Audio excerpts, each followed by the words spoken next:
I just wondered whether any of that could have been achieved without changing the model. Was it the model change that was the key to that success, or could you attribute it to deciding that the focus would be on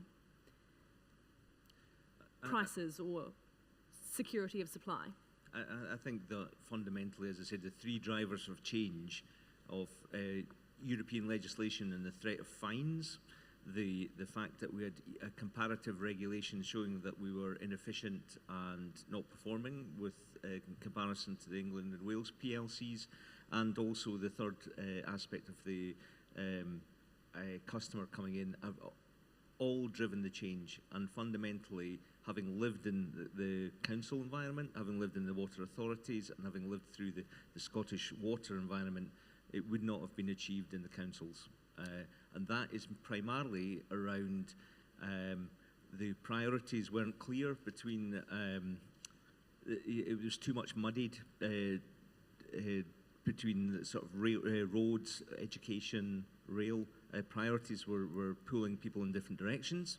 And also the size allows efficiency to be driven. So the move to the three authorities and then laterally to Scottish Water has allowed expertise to be developed, specifically on water, specifically on the company, and allowed efficiencies to drive. So for Scotland's perspective, the organisational change had to happen. You've talked about some of the achievements from changing the model, but are there any downsides to the new model that you could identify? Well, of course, I would say there isn't, but no. We are still accountable to the government.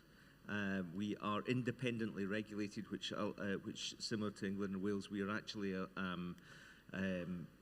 slightly divorced from political influence, and we to date haven't had that political influence. So that has been protected. That could be a potential risk of steering us in a different direction, but actually I would say it's a comparable model. And just one more question before we move on to some of the other panel members. The Scottish model is corporatised rather than privatised. Was there reluctance from the populace to go the privatisation route, or why was the decision made to not go that step further? Well, Scotland is quite a socialist country. At the time of privatisation, there was a Conservative government in Margaret Thatcher, and she was building on the success of the gas and electricity privatisations. She privatised the water companies down south.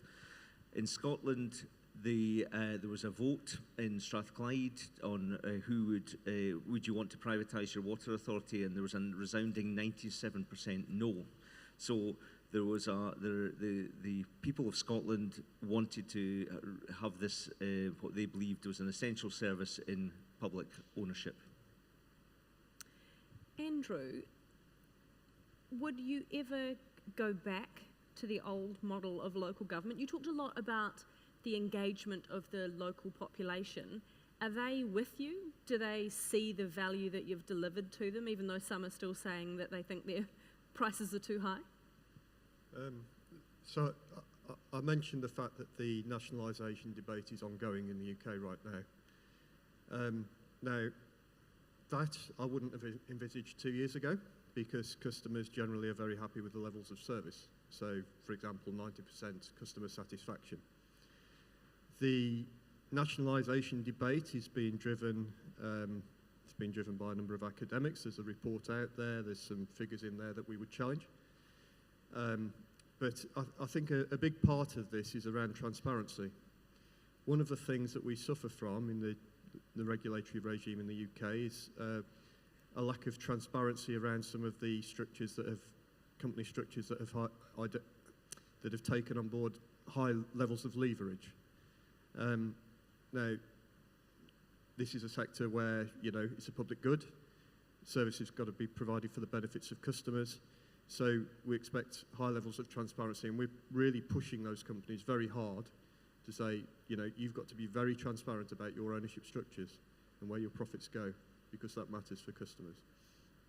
Is there any difficulty in convincing companies to work in this space given the high degree of regulation? So the private companies that are delivering the water, given they're having to work under such a highly regulated model, do they not feel a little hamstrung by that? Well, they're kind of hamstrung in terms of the activities that they have to provide. So their regulatory activities are ring-fenced from the rest of the group.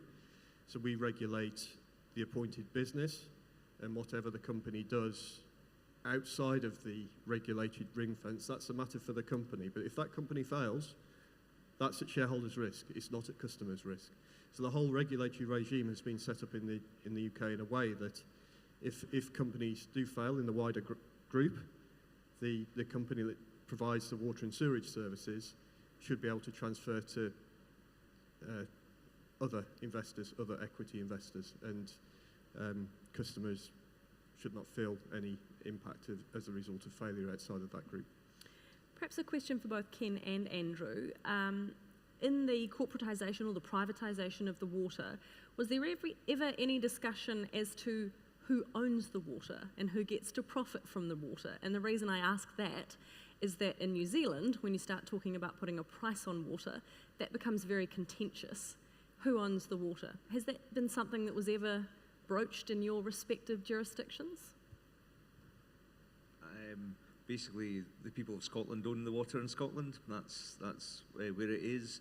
There is still a misconception that water comes from the air and it should be free, but actually we are educating a lot with the customers on the treatment, the cost of pipe, maintenance and delivery. So the sort of discussion of that, the model in Scotland, if we make profits, which we do, we drive continuously to make efficiencies. They're either used to manage risk within the business or are returned back to the customer forum to decide how to invest in improvements to services. So as I set out in my speech, trust and confidence, legitimacy are all crucial for customers to pay their bills, to be satisfied with the service that they receive, and for the sector to be investable. If you lose that legitimacy, then the sector is uninvestable. So yes, companies have to be very active in this space in showing that they are delivering high quality services at a low cost to customers. Let's bring Eric in here now.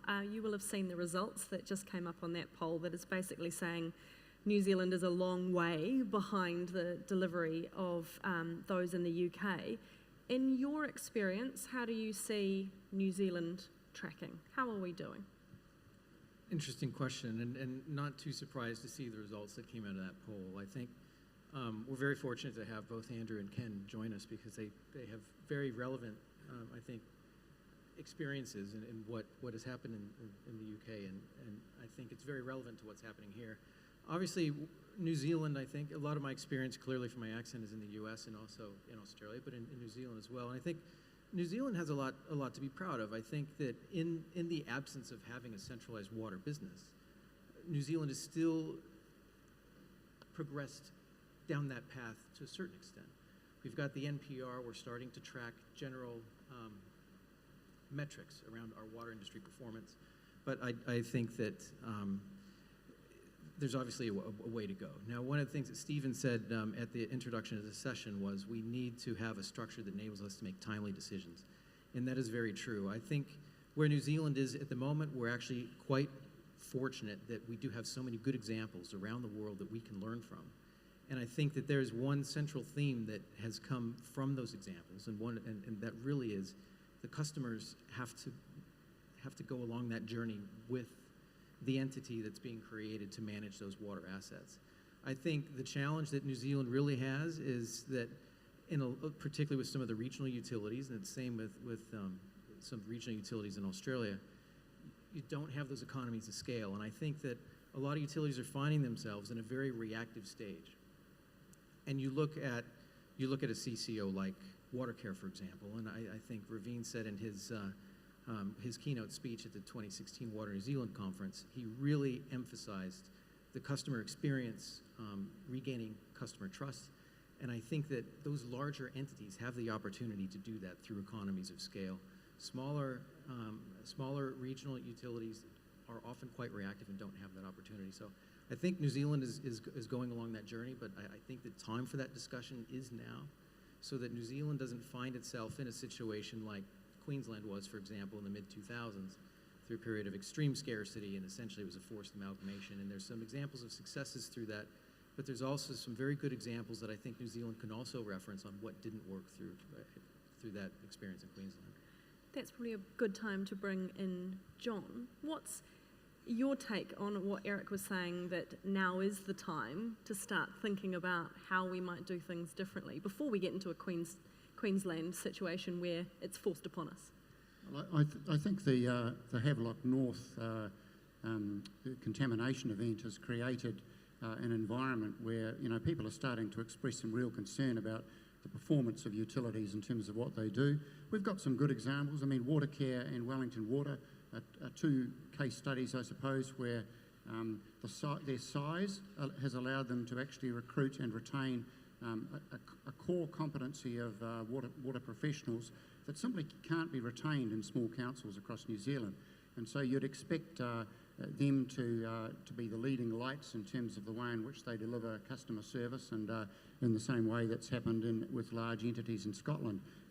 But around the rest of New Zealand, I mean, our national performance review that we undertake, which benchmarks the performance of the 67 councils against each other, the performance ranges from excellent to what I would refer to as woeful. I mean, for example, Auckland, the water consumption where it's metered is about 170 litres per person per day. There are towns in New Zealand, or district councils in New Zealand, who shall remain nameless, where the average consumption is over 600 litres a day. And on any measure, we've got the same spread of results across New Zealand. So the sorts of performance increases you've heard from my colleague over here in Scotland, we're a country mile away from ever achieving those under the existing structure. It's simply never going to happen where you've got one or two professionals working in a small rural council in New Zealand expecting to deliver world-class services. It's simply not going to happen while we have the current water service delivery model in this country. Surely funding is part of that too, that if you're a small water provider, one of those 67 councils in the country, but you still need high-quality infrastructure, the question is, where do you draw the funds from when you've got a small rating base? Well, the answer is simply that in many councils, the assets are going to continually get run down because, a recent Local Government New Zealand survey, I think, indicated that around a third of the districts in New Zealand are facing declining populations and static or falling incomes. They still have a first world expectation in terms of service delivery, but I can tell you that in the absence of a change, that's simply not going to happen. They're simply not going to be able to afford to either maintain or replace the assets that they've currently got. So where does the impetus for change come from? I know you mentioned the Havelock North example. Is it that the population is simply not getting the services delivery that they expect? Is it that the council organisations themselves say there's got to be a better way to do this? Where does it come from?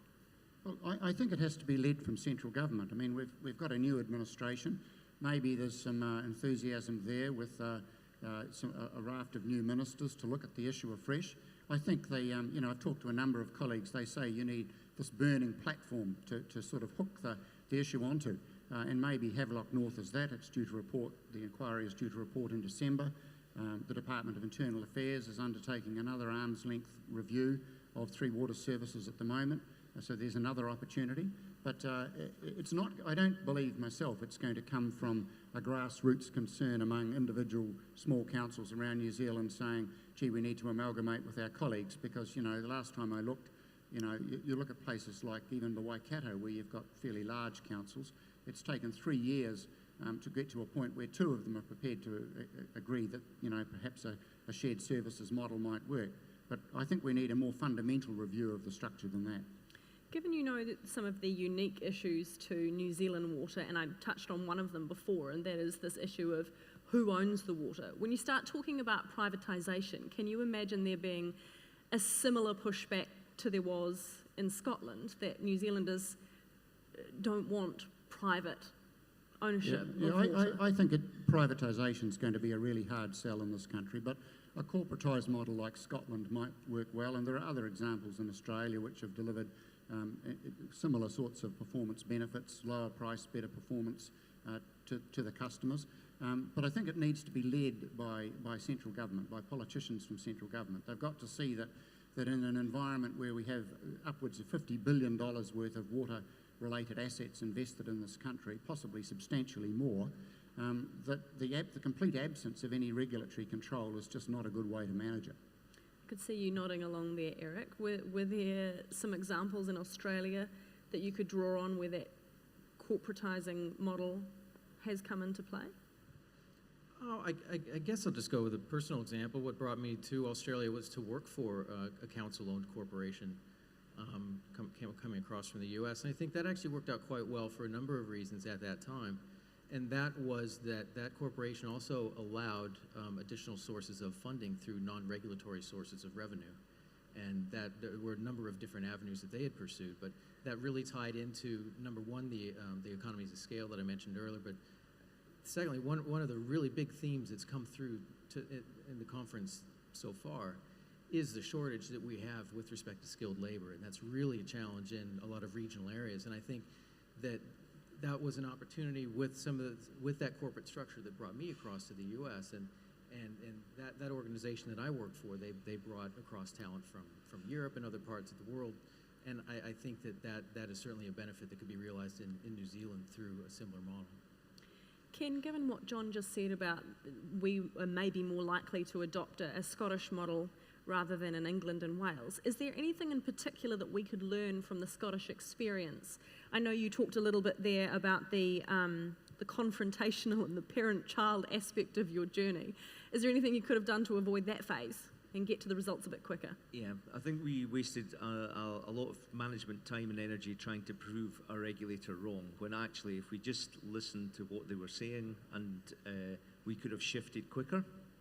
I also think that the shift with 2020 hindsight, the shift from the councils to 3 regulatory to 1, we could have maybe moved to 1 quicker with maybe 3 operational areas. But still, because what we did was we invested in 3 IT systems, 3 call centres, 3 head offices, 3 cultures, strong cultures developed. So if we could have moved to 1 with some phased operational, that might have benefited, I would have said. I'm going to try and include some of the questions from the floor now, because there are plenty of them. And the top-rated one at the moment is, how were local government politicians persuaded to give up local control of their water assets? Which I guess is one for Ken and Andrew. Or was it simply, Andrew, the government of the day coming in and saying, this is how it's going to be? Yeah, I think really that was the government of the day, but sort of in England and Wales, you've got to go all the way back to the 1960s and what happened in 1974 with the creation of the water authorities, because the system of council-run organisations clearly wasn't working at that time, and that's what led to the 10 regional authorities, which later became the 10 privatised water and sewerage companies. So yes, that would have been government-led at the time. It needed bold political leadership in Scotland to actually realise that we were heading for large fines from Europe, to actually see that the services were not being developed and invested in under the smaller regional council model, and that's why it was a shift towards it. So it was, the councils did not want that at the time, and the unions did not want that at the time, but actually the strong political leadership from the top, from Scottish Government is what drove it. That actually makes me think, have you worked out, if anything, what Brexit means for Scottish Water? It's in our risk register. It's mainly aligned to suppliers and supply chain. In Scotland, we voted to stay in Europe. Indeed. And our government still encourages us to have strong links with Europe. So it is on our risk register, but I don't think it will be a big risk for us. The next question here is about regulation. Is independent water regulation the single most important factor in achieving quality, resilient value for money, water for all New Zealanders? I guess, again, Ken, you showed us the diagram of the ratio of Scottish Water to regulators, and it's weighted in favour of the regulators. Is that key to the service delivery? Absolutely, and pass it on round the rest of the group. But the fact is, we wouldn't have performed as well without comparative regulation model with the England and Wales leading the way in that aspect. So the ability to benchmark really helped with the economic regulation, and also having an independent water and environmental quality regulator holding us in Scottish Water to account for the quality of the water and wastewater that we do. It was absolutely paramount, because they can fine us, they can take us to court, and it is primarily the reputational damage that's caused by that. But an independent single person holding us to account is very valued. Andrew? I would echo that. I think the way that the water sector was privatised and the separate departments were set up, so Ofwat, the independent economic regulator, Drinking Water Inspectorate and the Environment Agency, all with different, very clearly defined responsibilities, was critical to the success of the water sector in England and Wales. I think comparative competition has really helped drive things forward in England and Wales, and I do wonder how quickly Scotland would have caught up without the ability to benchmark against the work that we were doing for the English and Wales companies. It certainly was very useful. Eric and John, our regulation here is about as fragmented as the water service delivery. So could we benefit from some changes to the regulator side as well? Yes, I mean, we've almost got a complete absence of central government regulation. There's certainly no economic regulation on water service delivery to any extent. There's a little bit of regulation around the standards of drinking water quality, but again, there's never been any prosecutions under the Health Act for failing to achieve those standards. The CRI reports annually on the performance of drinking water standards in New Zealand, and about a third of the drinking water supplies fail to meet the protozoal and bacterial standards, but no one seems to care about it because, well, you never get punished.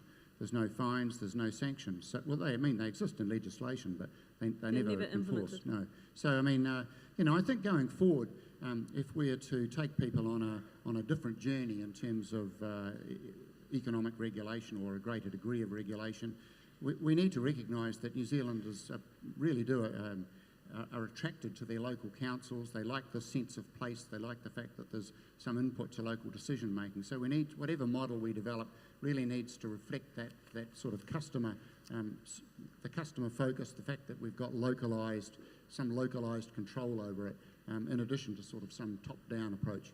Do they really? Because hardly anyone bothers to vote in local government elections, and it's the local government you that try and oversees the amalgamate water. them and you soon find out how enthusiastic they are. That hasn't been wildly successful as far as the last time I looked. Every time we talk about combining services or combining councils, there's overwhelming opposition to it. So that suggests to me that New Zealanders actually do value it. They just don't participate in it perhaps as actively as we like. So would we have to sell them on any kind of amalgamation on the waterfront? I think we need to be able to demonstrate that they can get a better level of service at a lower cost by doing it differently, and while we consult them. Eric, did you have anything to add on the regulation side? Just a quick comment on that. I think what we've seen from the presentations from both Ken and Andrew are two very different models, but there's a lot of similarities there. And I think that one of the large similarities that really ties it together is the fact that they're able to provide success for their customers through that environment of regulation. I think in the absence of that, it would be quite difficult to achieve those outcomes. So the next question here, both Scottish Water and Ofwat models have a benchmarking role over the providers. What challenges did you face in getting the organisations to accept that benchmarking? Andrew? It was envisaged in the legislation that we would undertake comparative benchmarking. So we have a special merger regime in water, and if companies wanted to merge, There'd be an appeal to the Competition and Markets Authority, who would consider whether the merger would continue on its merits, but taking account of whether there would be any prejudicial effect on Ofwat's use of benchmarks. So right from the get-go, it was envisaged that comparative competition would be one of the most useful tools available to us. It took quite a while to, sort of through the 90s, to really kick companies into shape in terms of reporting to us on a consistent basis, and that was one of the challenges in the early days. But once you've got companies reporting information to you in a comparable basis, it's a very, very powerful tool indeed, and you can really get the companies that are lagging behind to catch up with those at the frontier. The biggest challenge we have is creating strong enough incentives for those companies that are leading the way to continue to lead the way and really strive to push themselves forward, and that's an area that we're really focused on at the minute. Ken? Yeah, I would concur with that. From being a regulated company, we struggled with getting the information together at the start and actually producing it in the right format. We sometimes didn't have the information. We weren't collecting that, and this was fundamentally information that you should have to run a business. You know, how much does it cost to supply water? So we struggled at the start. We were in denial. What's this economic person that doesn't know anything about water? Why are they asking us this? But actually skipping, if you can skip through that stage to say it's right for the benefit of the customers, this. So supplying the information and then sitting down and looking at action and improvement plans associated with what that information is telling you is fundamental. And both models are moving towards a more open and transparent approach to supplying that information, so that there's the whole sort of original gaming of information is out and off the table now. John, you mentioned amalgamation and the lack of appetite for it. I understand that there's legislation currently before Parliament which gives the local government commission the power to recommend amalgamating council assets into council-controlled organisations, I guess like Watercare. So is there appetite for that or not? Well, there was under the previous administration. I have my doubts about whether there'll be the same enthusiasm under the current one. But certainly that's one avenue. But even then, it's very difficult to do because it requires individual councils to form arrangements with their next-door neighbour, and all I'm saying is that history suggests that it's a very, very slow progress to try and achieve that sort of outcome. Given that I say that it's like Watercare, is Watercare an example to be replicated? Are they doing a good job? If we looked at graphs like we saw for Ken and Andrew, would we see Watercare having delivered better prices and better security of supply for Aucklanders? If you put Watercare in the list of UK-based companies along Scotland, I think they'd be performing pretty well. I mean, you're talking about a company with 400 employees, all the full range of technical expertise, access to capital. But even then, they do struggle. They have a servant in Auckland Council as an owner, providing political accountability. But we don't have those. I mean, Wellington Water's probably the only other model in the country where they don't own the actual physical assets. They're a sort of service provision company to the four councils in Wellington. All right, let's go back to the list of questions. Some of these have probably been answered as we've gone. What were the growing pains for consolidating water service provision? I guess that's again to Ken and Andrew. Were there growing pains as you... It's what it comes down to is people as well. I mean, when East of Scotland Water was formed, 5 councils still felt they were running the water services, so I had to report to 5 council for a while until they realised they had no jurisdiction of me. So there were some growing pains between cultures and letting go.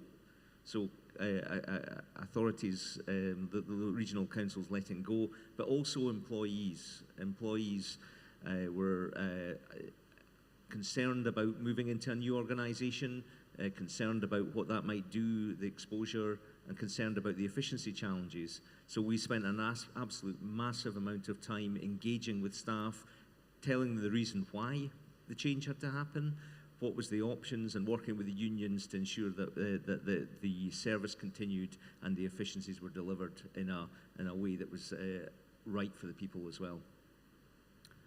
Well, it's been a fascinating insight into two different, very different to ours anyway, models of water. So please put your hands together for our panel.